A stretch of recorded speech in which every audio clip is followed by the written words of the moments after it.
Assalamualaikum warahmatullahi wabarakatuh. Selamat datang, para pembaca yang saya hormati. Pada kesempatan kali ini, saya ingin berbagi kisah nyata dari seorang perantau asal Jawa yang mengalami kejadian di luar nalar saat bekerja di Sumatera Selatan. Cerita ini tidak hanya sekadar kisah horor, tetapi juga menjadi pengingat untuk kita semua supaya selalu menghormati tempat dan menjaga diri dari niat jahat. Mari kita simak bersama-sama. Kau pernah dengar nama Begu Ganjang? Malam itu sunyi. Angin cuma berbisik pelan, menyapu daun-daun karet yang bergerak malas. Di kejauhan, lolongan anjing terdengar panjang, seakan memberi tanda bahwa malam ini tak biasa. Aslim berdiri di depan gerbang besi tua yang sudah mulai berkarat. Bangunan Belanda di depannya menjulang tinggi, dingin, dan diam seperti menyimpan rahasia puluhan tahun. Hatinya bergetar, entah kenapa. Biasanya, ia tak pernah takut. Tapi malam ini, entah kenapa napasnya berat. Kok rasanya ndak enak, ya, gumamnya pelan, nyaris tak terdengar. Tiba-tiba, terdengar suara benda jatuh dari dalam gedung. Bruk! Aslim terkejut, matanya langsung menajam. Senter di tangannya bergoyang pelan, cahayanya menari di dinding kusam yang penuh lumut. Pelan-pelan, ia melangkah masuk. Langkahnya menggema di lantai marmer tua. Suasana begitu sepi, sampai detak jantungnya sendiri terdengar lebih keras dari biasanya. "Siapa di dalam?" tanyanya dengan suara pelan tapi tegas. Tak ada jawaban. Ia berjalan menyusuri lorong panjang yang gelap. Di sudut ruangan, ada jendela yang terbuka sedikit, tirai putihnya bergoyang perlahan, seolah ada yang baru saja keluar dari situ. Dan di lantai, pecahan laptop berserakan, seperti dilempar dari meja dengan kasar. Aslim menelan ludah. Hatinya mulai tak karuan. Saat itulah, matanya menangkap sesuatu di dekat toilet belakang. Seorang laki-laki tergeletak. Telanjang bulat. Badannya penuh luka cakaran yang dalam. Nafasnya tersengal-sengal, matanya terbelalak ketakutan. Aslim buru-buru mendekat. "Mas! Mas! Kenapa, Mas?" Laki-laki itu membuka mulut, bibirnya bergetar, suaranya nyaris tak terdengar. Ampun. Begu Ganjang." Aslim mundur setapak. Begu Ganjang? Keringat dingin langsung membasahi punggungnya. Ia pernah mendengar cerita itu, tapi hanya desas-desus. Sosok tinggi besar, berbulu lebat, matanya merah menyala, kukunya panjang, dan suka mencabik-cabik orang. Dulu ia tak percaya. Tapi malam ini, entah kenapa, ia merasa, semua itu mungkin nyata. Di luar gedung, angin makin kencang. Pintu tua itu mengayun perlahan, berdecit lirih. Di tengah kecemasan itu, terdengar lagi bisikan samar. Pulanglah sebelum kau jadi tumbal." Aslim menoleh cepat.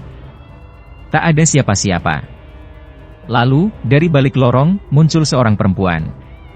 Bergaun putih. Muka pucat. Senyum kosong. Payung di tangan kanannya. Melangkah pelan, menuju ke arahnya. Dan malam itu, dimulailah cerita yang tak pernah bisa ia lupakan seumur hidup. Namanya Aslim. Laki-laki sederhana dari keluarga petani di sebuah desa kecil di Jawa. Hidupnya biasa-biasa saja, tidak neko-neko. Sejak kecil dia memang dikenal penurut dan pekerja keras. Bapaknya sering bilang, lelaki itu harus kuat, Lim. Rejeki ora bakal salah alamat, asal awak nguani usaha. Pesan itu yang selalu ia bawa kemanapun pergi. Setelah lulus SMA, dia sempat kerja serabutan di kampung. Tapi rasanya hidup cuma muter di situ-situ saja. Sawah, ladang, dan pasar. Akhirnya, dengan restu orang tua, dia nekat merantau ke Sumatera Selatan, mencoba peruntungan sebagai tenaga keamanan di sebuah instansi pemerintah. Tempat yang katanya punya gaji tetap dan tunjangan. Ia diterima bekerja di sebuah gedung tua peninggalan Belanda. Orang-orang sekitar menyebutnya, Gedong Londo. Bangunannya besar, temboknya tebal, cat putih yang mulai pudar, dan jendela-jendelanya besar dengan kayu jati yang kokoh. Pintu masuknya tinggi, dengan ukiran khas arsitektur Eropa zaman kolonial. Tapi, ada sesuatu dari gedung itu yang terasa ganjil. Siang hari kelihatan biasa saja, tapi saat sore mulai menjelang malam, udara jadi berat, sunyi, dan terasa dingin yang menusuk tulang. Aslim ditempatkan sebagai tenaga keamanan bersama 4 orang lainnya. Ada Pak Noto, orang Jawa juga, yang sudah lebih dulu bekerja di situ. Ada juga Mas Roni, Bang Iwan, dan Ucok, semuanya ramah, tapi mereka jarang sekali bercerita panjang lebar tentang tempat itu. Seolah-olah ada sesuatu yang sengaja disimpan rapat. Kontrakannya tidak jauh dari tempat kerja, hanya sekitar 10 menit jalan kaki. Kontrakan kecil, dindingnya tipis, atap seng yang kalau hujan berisik sekali. Tapi bagi Aslim, itu sudah lebih dari cukup. Setiap pagi dia berjalan santai ke gedung tua itu, menyapa beberapa pedagang kaki lima yang menjajakan lontong, gorengan, dan kopi. Pagi hari terasa biasa. Hiruk-pikuk kantor membuat suasana ramai.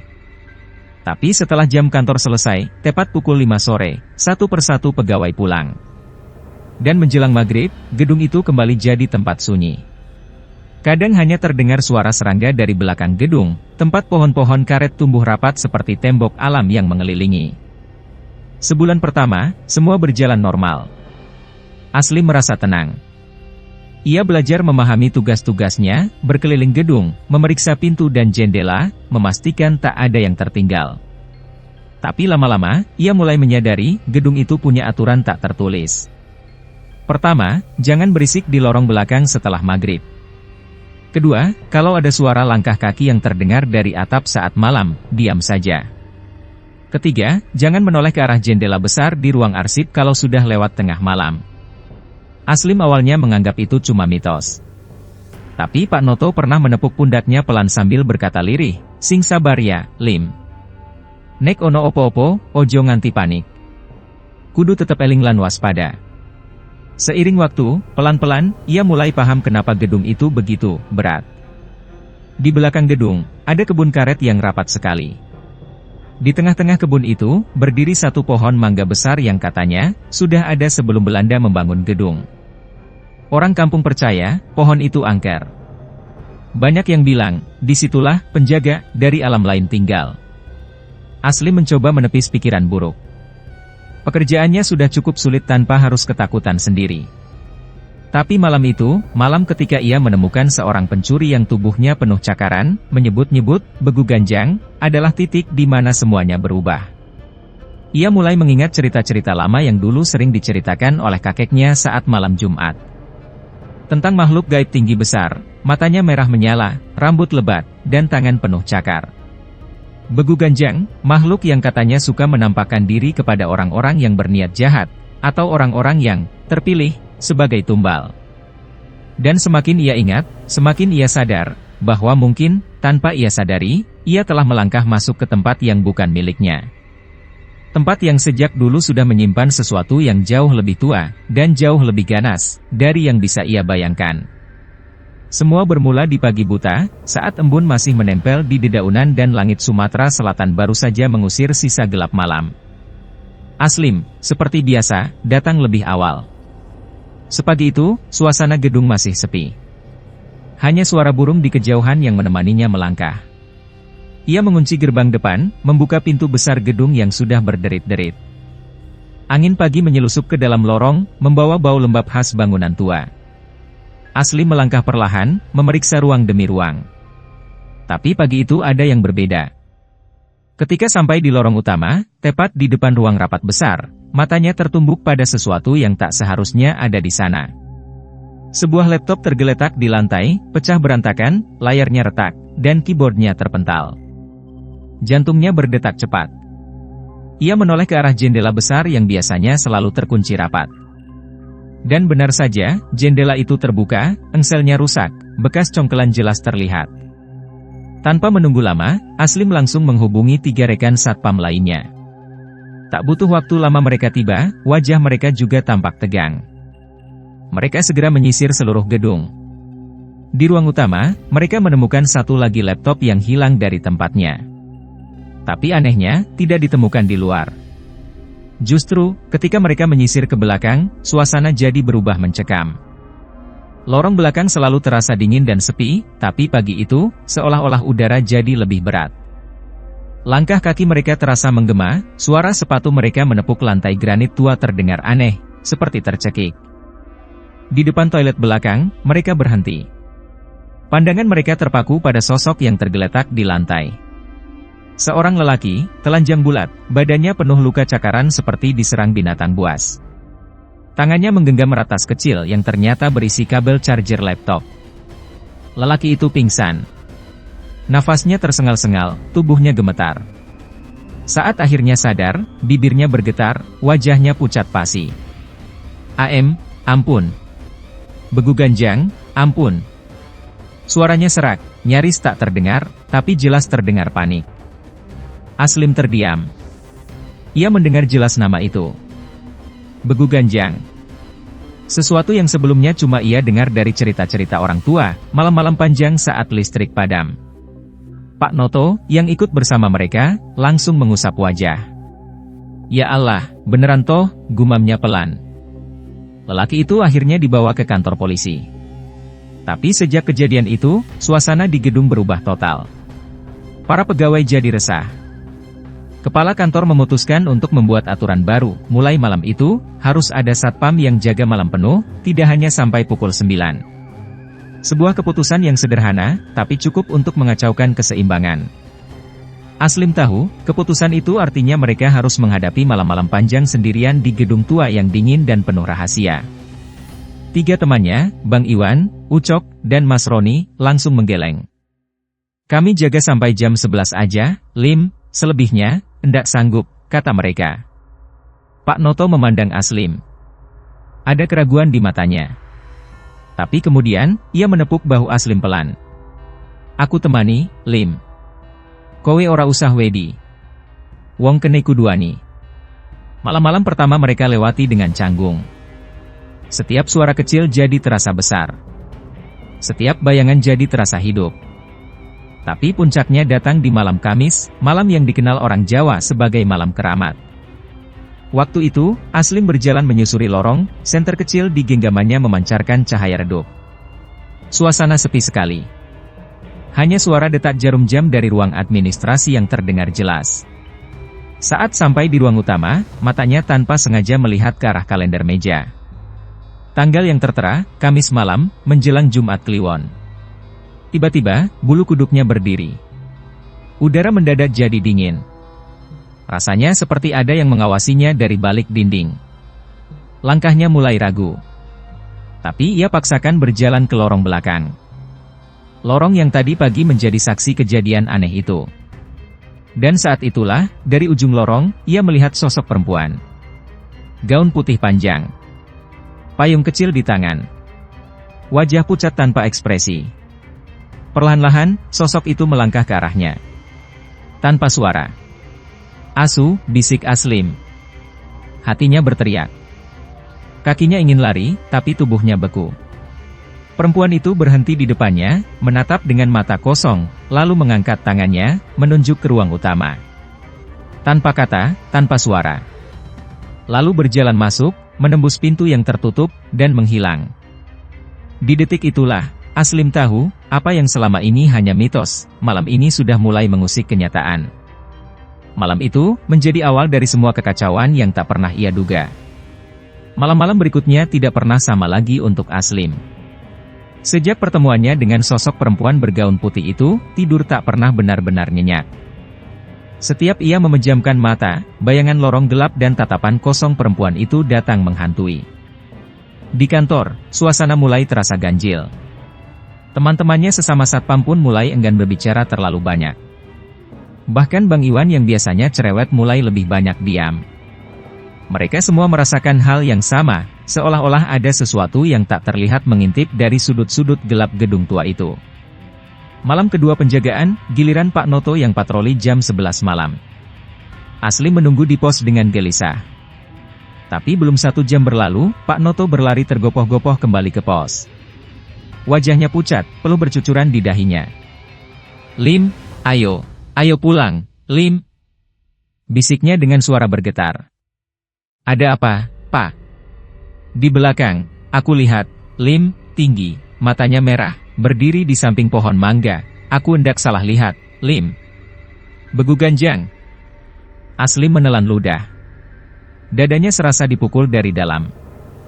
Mereka berdua pulang malam itu. Tapi kejadian-kejadian aneh tak berhenti di situ. Pada malam-malam berikutnya, semakin banyak kejanggalan yang Aslim temui. Setiap kali ia berkeliling, tepat jam 9 malam, ia selalu melihat Pak Joni, staf kantor yang katanya sering lembur, duduk sendirian di meja kerjanya. Meja itu selalu sama, rapi, dengan sebuah bungkusan kain hitam di atasnya, yang mengeluarkan aroma wangi menyengat. Awalnya, Aslim tak berani bertanya. Tapi malam-malam berikutnya, pemandangan itu terus berulang. Sampai akhirnya rasa penasaran mengalahkan rasa takut. Lembur terus, ya, Pak?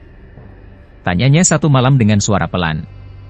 Pak Joni hanya tersenyum tipis, matanya sayu, dan menjawab pelan, kerjaan belum kelar, Lim. Lagian, malam kan panjang. Jawaban itu membuat Aslim makin tak tenang.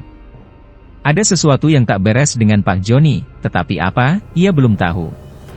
Puncaknya terjadi di malam Senin. Saat itu, Aslim memutuskan berkeliling hingga ke bagian belakang gedung, mendekati ruang arsip.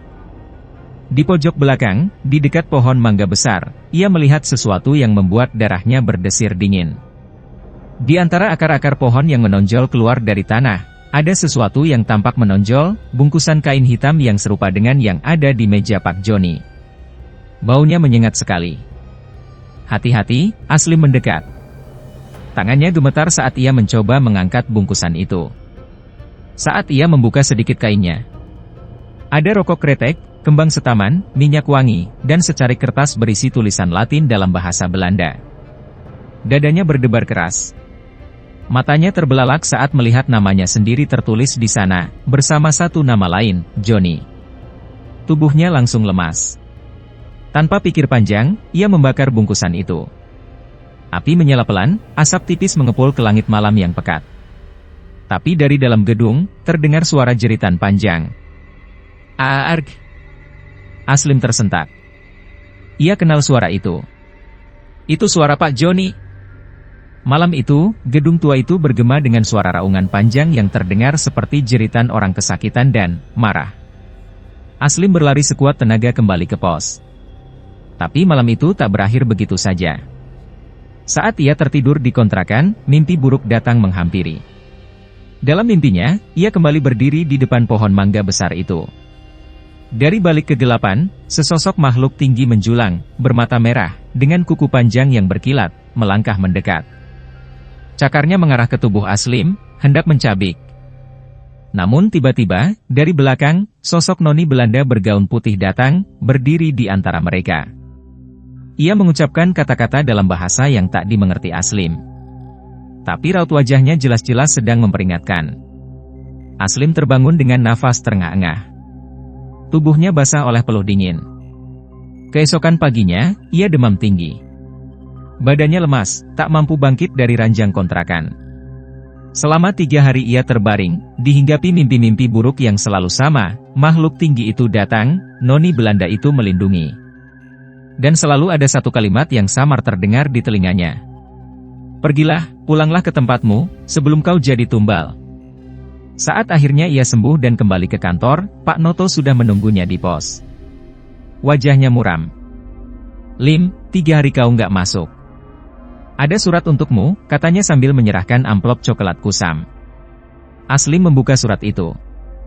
Tulisan tangan rapi dengan huruf Latin. Bahasa Belanda. Tanpa pikir panjang, ia buka Google Translate. Dan apa yang tertera membuat tangannya gemetaran. Kamu harus pergi dari sini. Pulanglah ke Jawa. Ada yang ingin menumbalkanmu. Jika kau tak percaya, lihatlah ke pohon belakang. Hari itu juga, Aslim pergi ke belakang gedung untuk memastikan. Ia memanjat tangga kayu tua, melihat ke dalam lubang pohon mangga besar. Di sana, ada bungkusan lain. Dengan namanya tertulis jelas di dalamnya. Ia mengambil bungkusan itu dan membakarnya. Dari dalam gedung, kembali terdengar jeritan panjang. Pak Joni meraung-raung, seperti orang kerasukan. Suaranya berubah-ubah, dari suara laki-laki parau menjadi suara perempuan menjerit, lalu suara tertawa yang mengerikan. Malam itu, Aslim tahu, semua ini bukan lagi main-main. Ia sudah jadi bagian dari rencana besar. Dan mungkin, sebentar lagi, namanya akan jadi tumbal berikutnya. Malam itu, angin bertiup lebih kencang dari biasanya. Langit mendung pekat, sesekali terdengar suara gemuruh di kejauhan. Aslim duduk di pojok kamar kontrakannya, menatap kosong ke lantai. Tangannya gemetar, keringat dingin membasahi punggung. Surat itu, kata-kata di dalamnya terus terngiang di telinganya, ada yang ingin menumbalkanmu, pulanglah sebelum terlambat. Tapi pulang pun tak semudah itu. Setiap malam, mimpi buruk kembali datang. Sosok tinggi besar bermata merah itu selalu hadir, semakin dekat, semakin nyata. Di malam keempat setelah pembakaran bungkusan dari pohon mangga itu, Aslim tertidur lelah. Tapi malam itu, mimpi tak hanya sekadar bayangan, terasa seperti kenyataan. Ia berdiri di sebuah tempat yang asing. Gelap. Sunyi. Hanya suara desir angin yang terdengar, bercampur bau tanah basah dan kemenyan. Dari kejauhan, terdengar langkah berat. Perlahan-lahan, semakin dekat, hingga akhirnya, muncul makhluk itu. Tinggi hampir menyentuh langit. Matanya merah menyala, rambutnya lebat menjuntai hingga ke tanah. Tangannya besar dengan kuku panjang yang berkilat seperti pisau. Kau? Suara itu berat, menggelegar, bergema di telinga Aslim. Aslim tak bisa bergerak. Kakinya kaku, tubuhnya membeku. Aku mau kau jadi tumbal, makhluk itu mengangkat tangannya, siap mencabik. Detik berikutnya, sosok perempuan bergaun putih itu muncul lagi. Noni Belanda yang sudah berkali-kali datang di mimpi Aslim. Wajahnya tenang, matanya teduh, meski tatapannya kosong. Perempuan itu berdiri di depan Aslim, menghalangi makhluk menyeramkan itu. Dia mengucapkan sesuatu dalam bahasa asing, barangkali Belanda, barangkali mantra kuno, tak dipahami Aslim, tapi terasa seperti perintah kuat yang menghentikan makhluk itu sejenak. Tapi Begu Ganjang tak berhenti. Aku mau dia. Aku butuh tumbal. Tubuh raksasa itu semakin mendekat, mengayunkan cakarnya. Perempuan itu menoleh ke belakang, menatap Aslim dalam-dalam, seolah menyuruhnya lari. Tapi tubuhnya tetap berdiri tegak, melindungi. Dan, dalam hitungan detik, dua sosok itu bertabrakan. Pertarungan yang tak pernah Aslim bayangkan. Angin berputar kencang, suara raungan makhluk itu menggema, seperti ribuan serigala melolong bersamaan. Kilat menyambar, menyilaukan pandangan. Namun, makhluk itu terlalu kuat. Dalam satu hentakan, Noni Belanda itu terpental jauh, tubuhnya jatuh di tanah, menghilang di telan kegelapan. Sekarang giliran Aslim. Makhluk itu mengarah padanya. Nafasnya berat, dadanya terasa sesak. Ia ingin berlari, tapi kakinya tak mau bergerak. Aku akan ambil kau, sekarang. Cakar besar itu melayang ke arah wajahnya. Aslim menutup mata, pasrah. Namun, di detik paling menegangkan itu, muncul cahaya dari arah kanan. Sosok lain hadir. Seorang pria tua berjubah putih, bersorban, dengan wajah teduh dan mata tajam. Ia mengangkat tangan kanan, menggenggam sebuah keris kecil yang berkilat aneh. Pulanglah! Teriak pria tua itu ke arah makhluk itu. Tidak. Aku mau tumbal. Pertarungan kedua dimulai. Keris itu melayang, dilemparkan ke arah makhluk itu. Tepat mengenai dada besarnya. Api tiba-tiba menyala dari luka itu. Makhluk itu meraung keras, menjerit panjang, tubuhnya bergetar hebat. Aslim! Bangunlah! Suara pria tua itu menggema di telinga Aslim. Aslim membuka matanya. Ia terbangun dengan napas terengah-engah, seluruh tubuh basah kuyup oleh keringat. Sekelilingnya, ia sudah tidak berada di kontrakan. Ia ada di sebuah ruangan kecil, temaram, dengan bau dupa yang kuat. Di depannya, pria tua bersorban itu duduk bersila.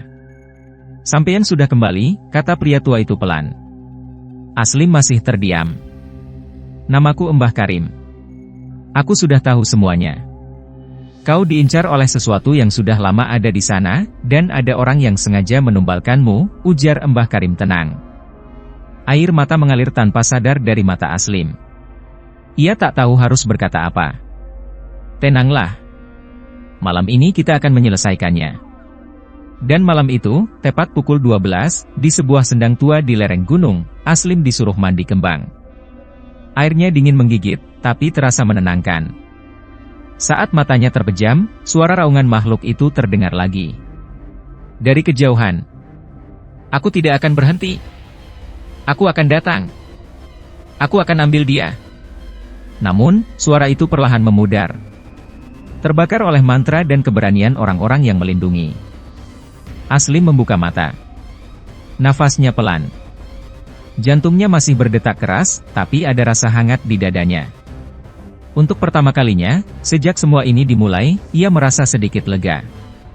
Tapi ia tahu, pertarungan itu baru saja berakhir. Dan malam itu, ia menang tipis dari maut. Setelah malam panjang itu, hidup Aslim perlahan-lahan kembali tenang. Ia menghabiskan beberapa hari di rumah Mbah Karim, beristirahat, menenangkan pikiran yang masih dipenuhi bayangan-bayangan menakutkan. Setiap malam, Mbah Karim menyalakan dupa dan membacakan doa-doa.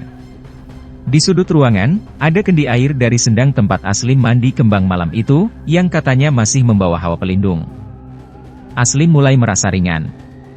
Badannya sudah tidak sering menggigil. Mimpi buruk itu pun perlahan hilang. Tak ada lagi sosok tinggi besar dengan mata merah yang mengintai. Tak ada lagi teriakan-teriakan dalam bahasa yang tak ia mengerti. Beberapa hari kemudian, Mbah Karim mengantarnya pulang ke rumah orang tuanya. Ibunya menyambut dengan air mata haru, memeluk Aslim erat-erat seakan tak mau melepasnya lagi. Bapaknya hanya menepuk pundaknya pelan, tanpa kata-kata, tapi dari matanya terlihat betapa leganya melihat anak lelakinya kembali dengan selamat. Kampung tempat Aslim tumbuh terasa lebih damai dari sebelumnya.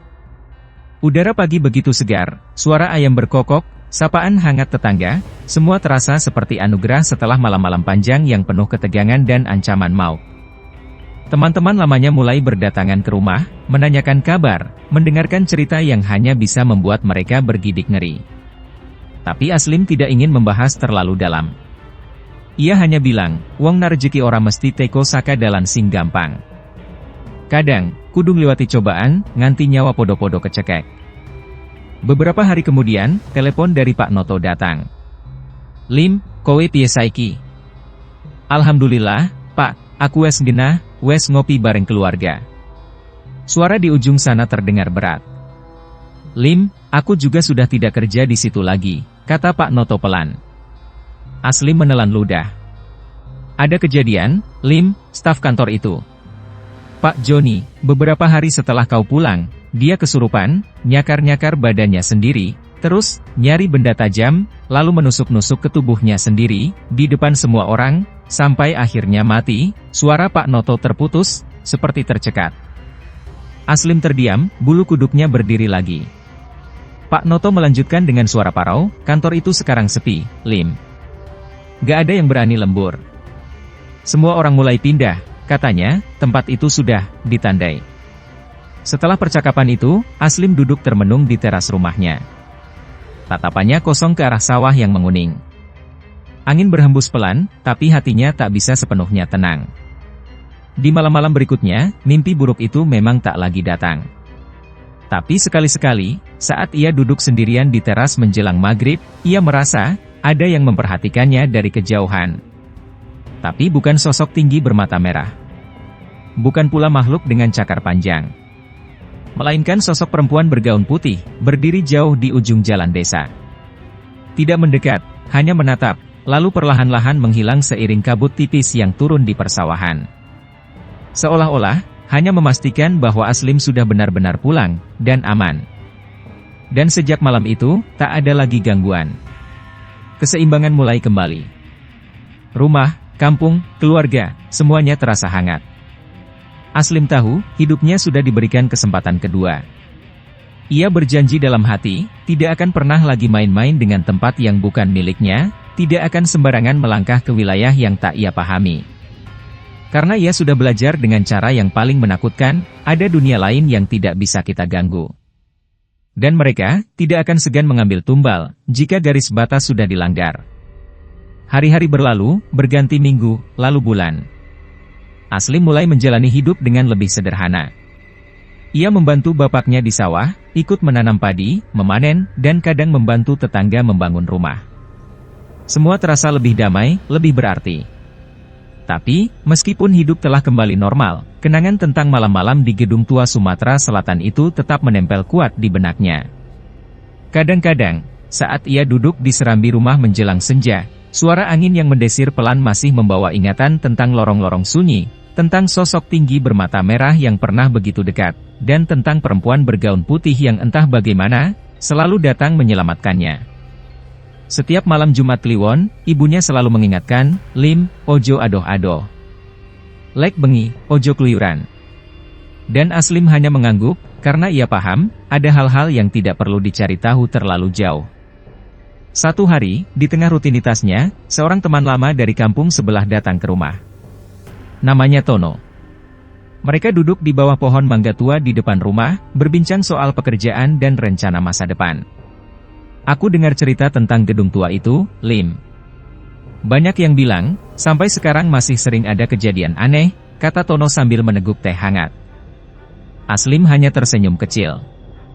Tono melanjutkan, "Kamu percaya, Lim, kalau sosok noni Belanda yang kamu lihat itu, mungkin bukan cuma penunggu, tapi korban?" Aslim terdiam. Tak terpikir olehnya sebelum ini. "Mungkin dia dulu juga korban tumbal," lanjut Tono pelan. "Dan dia nggak pengen ada korban lagi." Hati Aslim bergetar mendengar kata-kata itu. Mungkin benar. Sosok perempuan itu selalu datang saat dirinya nyaris celaka. Beberapa minggu setelah percakapan itu, Aslim memberanikan diri membuka kembali kotak kayu kecil peninggalan kakeknya yang tersimpan di lemari. Di dalamnya ada buku lusuh, catatan lama berisi cerita-cerita tentang makhluk halus, legenda, dan pantangan yang harus dijaga. Di salah satu halaman, ia menemukan catatan yang membuat bulu kuduknya berdiri. Begu Ganjang, penjaga wilayah, pemburu tumbal. Jika dipanggil untuk maksud jahat, ia akan kembali menagih. Yang menyebut namanya sembarangan, akan diikuti. Yang tidak menghormati batas, akan ditarik menjadi bagian dari perjanjian. Aslim menutup buku itu pelan. Napasnya berat. Malam itu, saat ia hendak tidur, suara angin berbisik di luar jendela. Seolah-olah, ada yang memanggil namanya. "Aslim." Pelan. Lembut. Hampir seperti suara seorang perempuan.